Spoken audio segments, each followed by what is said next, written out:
அனைவருக்குமே வணக்கம். சற்று முன் கிடைத்திருக்கக்கூடிய ஒரு மிக மிக முக்கியமான செய்தி ஒன்று வெளியாகியுள்ளது.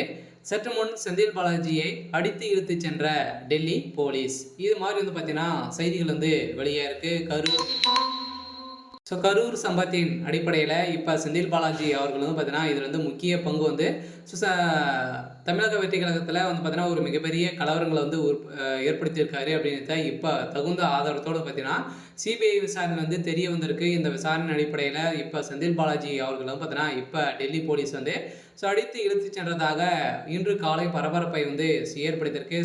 செந்தில் பாலாஜியுடைய கதை ஒட்டுமொத்தமாக முடிய போகுது. அனைவருக்குமே தெரியும் செந்தில் பாலாஜி அவர்கள் பார்த்தீங்கன்னா வருகின்ற சட்டமன்ற தேர்தலுக்காக அதுக்குள்ளே ஏதாச்சும் அமைச்சராக நம்ம பொறுப்பேற்க வேண்டும் அப்படின்ற மாதிரி திமுகவுக்கு பார்த்தீங்கன்னா ஒரு மிகப்பெரிய விசுவாசத்தை காட்டி இருந்தாலுமே இப்போ வசமாக சிக்கி கொண்டு இருக்காரு. பார்த்தீங்கன்னா எவ்வளோ விசுவாசங்கள் காட்டினாலும் பார்த்தீங்கன்னா திமுக அமைச்சராக இருந்தால் மட்டுமே தான் பார்த்தீங்கன்னா இப்போ வருகின்ற சட்டமன்ற தேர்தலில் போட்டியிட முடியும் அப்படின்ற மாதிரி தேர்தல் ஆணையம் அதிரடியாக பார்த்தீங்கன்னா ஒரு அறிவிப்பு வெளியிட்டிருக்கு. இந்த அறிவிப்பின் அடிப்படையில் செந்தில் பாலாஜிக்கு ஒரு மிகப்பெரிய சிக்கல் வந்திருக்கு. இருந்தாலுமே இந்த சிக்கலின் அடிப்படையில் செந்தில் பாலாஜி செய்தது ஒரு மிகப்பெரிய பாவ செயல். இந்த பாவத்தை மன்னிக்கவே முடியாது அப்படின்ற மாதிரி நீதிமன்றம் போட்ட தீர்ப்பின் அடிப்படையில் இப்போ செந்தில் பாலாஜியுடைய கதை ஒட்டுமொத்தமாக முடிந்திருக்கு. இப்போ டெல்லிக்கு தூக்கியிருக்காங்க.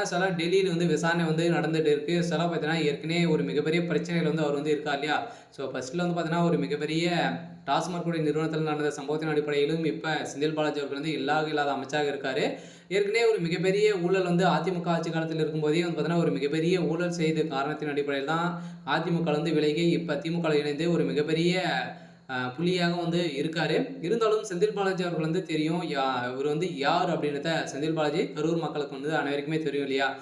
கரூர் மக்களவே பார்த்தீங்கன்னா இவர் மிரட்டி வச்சிருக்காரு அப்படின்ற ஒரு பெண் பார்த்தீங்கன்னா ப்ரெஸ் மீட்டில் கொடுத்த சம்பவம் அங்கு பரபரப்பை ஏற்படுத்தியிருக்கு. இந்த சம்பவத்தின் அடிப்படையில் செந்தில் பாலாஜி அவர்கள் பார்த்தீங்கன்னா சிபிஐ விசாரணை உட்படுத்தியிருக்காங்க. இந்த விசாரணையின் அடிப்படையில் உடனடியாக செந்தில் பாலாஜி அவர்கள் தான் பார்த்தீங்கன்னா கரூரில் கூலிப்படையை இறக்கி இது மாதிரி செஞ்சுருக்காங்க. இது அனைத்துமே திமுக அனைத்து கூட்டணி செய்து ஒரு மிகப்பெரிய நாடகம் ஆடியிருக்காங்க. இந்த நாடகத்தின் அடிப்படையில் மக்களுடைய உயிர் தான் சேர்ந்திருக்கு. இதற்கு அனைத்துக்குமே தமிழக வெற்றி கழகத்துடைய தலைவர் விஜய் அவர்கள் தான் பொறுப்பேற்க வேண்டும் அப்படின்ற மாதிரி பார்த்தீங்கன்னா திமுக சேர்ந்த நிர்வாகிகளும் அனைவருமே பார்த்தீங்கன்னா குற்றச்சாட்டுகள் வைத்திருக்காங்க. அதில் இப்போ நீதிமன்றம் வழங்கிய தீர்ப்பின் அடிப்படையில் இப்போ செந்தில் பாலாஜி அவர்கள் செய்தது நிரூபணமாயிருக்கு. இப்போ அதிரடியாக செந்தில் பாலாஜி அவர்கள் டெல்லிக்கு தூக்கியிருக்காங்க. மீண்டும் அவர் ஒரு 1.5 வருட காலமாகவே புலச்சர் இருந்தார். மீண்டும் திகார் சிறையில் அடைக்கப்பட்டிருக்காரு. சரி, ஓகே. இன்னைக்கான அப்டேட் இதுதான். மறக்காமல் நம்மளுடைய சேனலை சப்ஸ்கிரைப் பண்ணி சப்போர்ட் பண்ணுங்கள். தேங்க்யூ.